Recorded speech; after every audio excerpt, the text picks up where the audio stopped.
Now, there are very few things that will get me out of bed in the morning before 8 o'clock, but the transit of Venus is one of them, because this is the last time it's going to happen in my lifetime, so I don't have to worry about this becoming a regular thing. On my way to see the transit of Venus! Okay, so the transit is probably starting right now. This is probably contact 1. It's 8:16 a.m. in Sydney. My first look.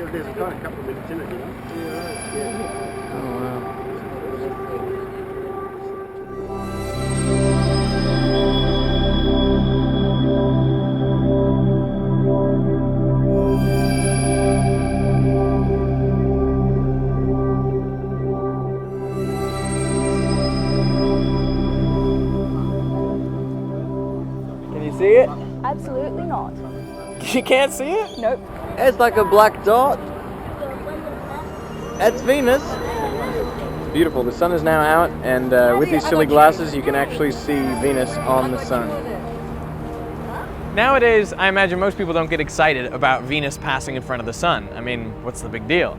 But in the old days, it was a really important event because it allowed us to determine the scale of our solar system and then the scale of the universe. Astronomers at the time knew the relative distances between the planets. Because of Kepler's laws, they could calculate the ratios of the different radii of the orbits of planets. But unfortunately, they didn't have any absolute measure, so they couldn't really say how far anything was from anything else.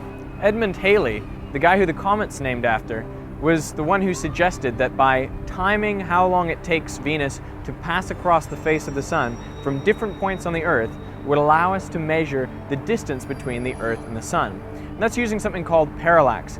Now, to illustrate parallax, I've actually kind of set up a solar system in my kitchen and living room.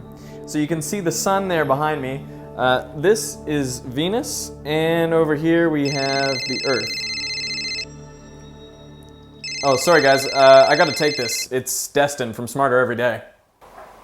Hey, Derek, you there? Yo, what's going on? Hey, what's up, dude? Hey, man, I went up to the Space and Rocket Center and we got the times. You said we could calculate the distance to the sun, right? Yeah, because we're on opposite sides of the globe, we're gonna compare times and calculate the distance to the sun. My time was 6 hours, 28 minutes, and 4 seconds in Sydney. Okay. What time do you get? 6:28:04, right? 6:28:04, that's me. Okay, mine was 6 hours, 45 minutes, and 36 seconds. Oh, a bit longer. All right, so do I just go put it in that calculator website you gave me? Yeah, let's do that. Okay. All right. Sounds good. And what, you mean just call you back afterwards? Sounds good. All right, talk to you later. Bye. So the plan is I'm going to shoot from the Earth, from the top of the Earth, and see what it looks like when I make a transit of Venus across the face of the sun.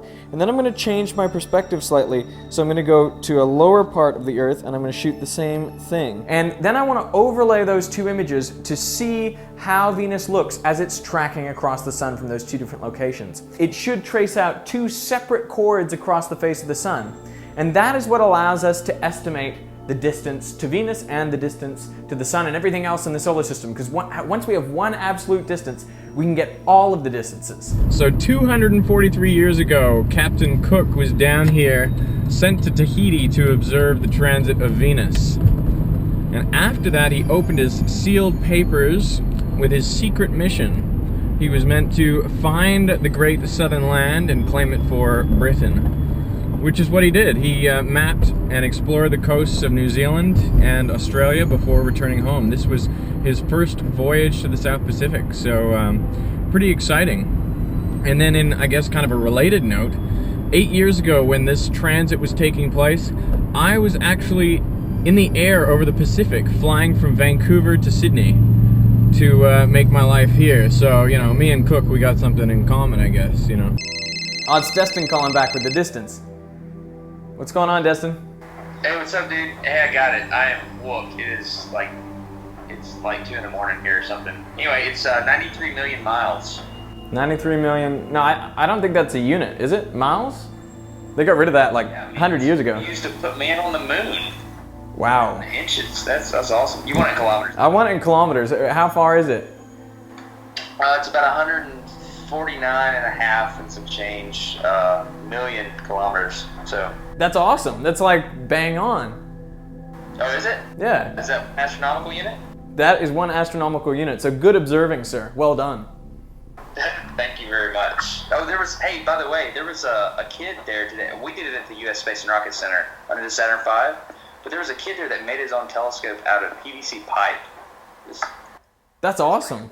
Man, I wish I could make a telescope out of PVC pipe. Yeah, he told me how to do it. He ground the glass and everything. It's parabolic. Wow, I want to check that out. So I'm going to put an annotation over to that video of Destin. So click on the iPhone here if you want to go see Destin's video where you can make your own telescope out of PVC. I'm on an iPhone? Yeah. Why? Cool, yeah. Click the iPhone. There you go. Click on it. All right, you better get to bed. Dude, I'm going crazy. I do need some sleep, so I'll let you go. All right, we'll catch you later. Have a good night.